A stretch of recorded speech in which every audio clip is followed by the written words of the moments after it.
Everyone's talking about ChatGPT work right now, but there's one feature, if you understand, will help you organize and automate the majority of your work. ChatGPT work is for anyone who wants to automate their life. But if you want to do it efficiently, then you need to be organized. And the first thing you want to do is create a project for all of your work. Inside of the ChatGPT app, you can choose chat or work. Make sure you're on work. And then you want to come to the right and click the plus button to create a new project. I'm going to create a project where I can do everything for my YouTube videos, from coming up with the idea, the structure, the recording, the editing, and the thumbnails. And I know that this looks very similar to the typical projects creation workflow, but it's actually a little bit different. Number one, you can choose to work in a folder, and this will allow all of my work to be saved in that folder on my local machine, which is what I'm going to do. And number two, you also have memory here, default or project only, because now with the latest update, ChatGPT conversation history and projects are now visible in the sidebar. Also, your chat and work history now sync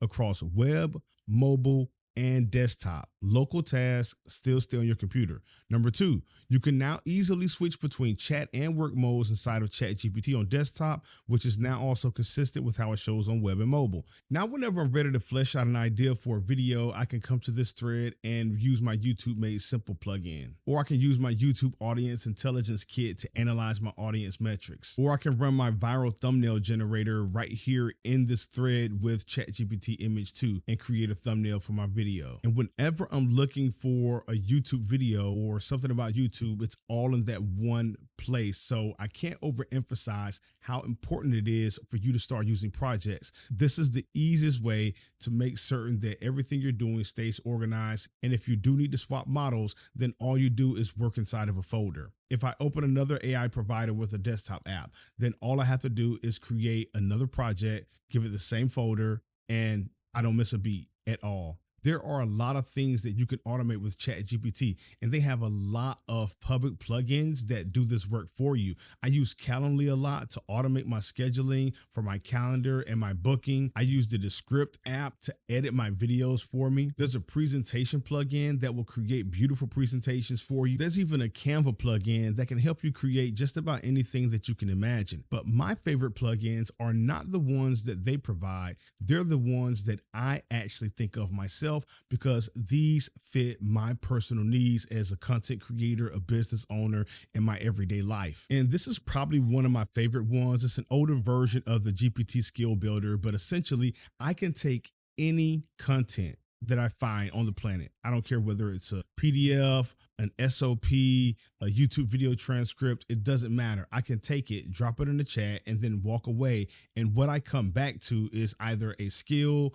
or a plugin packed with skills that are all connected and work together in harmony to produce several meaningful outcomes. Like, this is my new favorite right here. And as time progresses, I think that this is going to be the new way of creating skills, because there are so many things that people have already figured out around us, and we don't need to start from scratch. We just need to document how it's already done to help us get the outcome. But let's say that the problem or the work you're trying to automate is a little bit nuanced or a little bit more difficult to solve.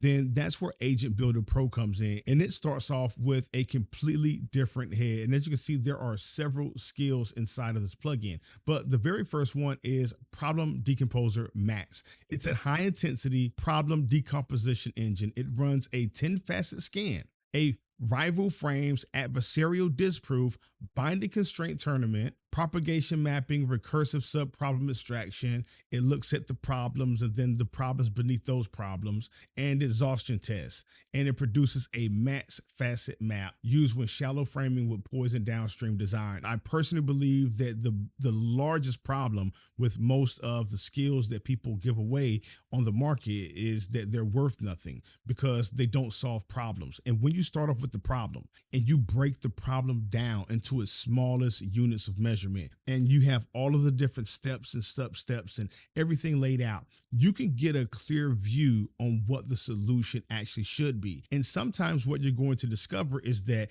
well, if I just solve 3 of these 300 small items, then that's going to take care of 200 of them. And now the problem solution becomes really clear, because you realize that These are actually the most important parts of the problem, and I didn't realize it at first. And if you want to get access to these, the link will be in the description for a limited time. But if you really want to speed things up, this is the number one thing you should do whenever you automate work. Let the AI complete all of the work first and then come back and edit. You can create your skills so that the AI will take turns with you and it will walk through the creative process one step at a time and wait for your approval. And that's great if you want to have control over the creative process, but it's very time consuming, especially when you're using models like Fable 5 that can take up to 20 to 30 minutes for the simplest task. But the workflow that I've discovered that yields the highest quality outputs while also benefiting you is to let the AI completely do the task as it was designed to do.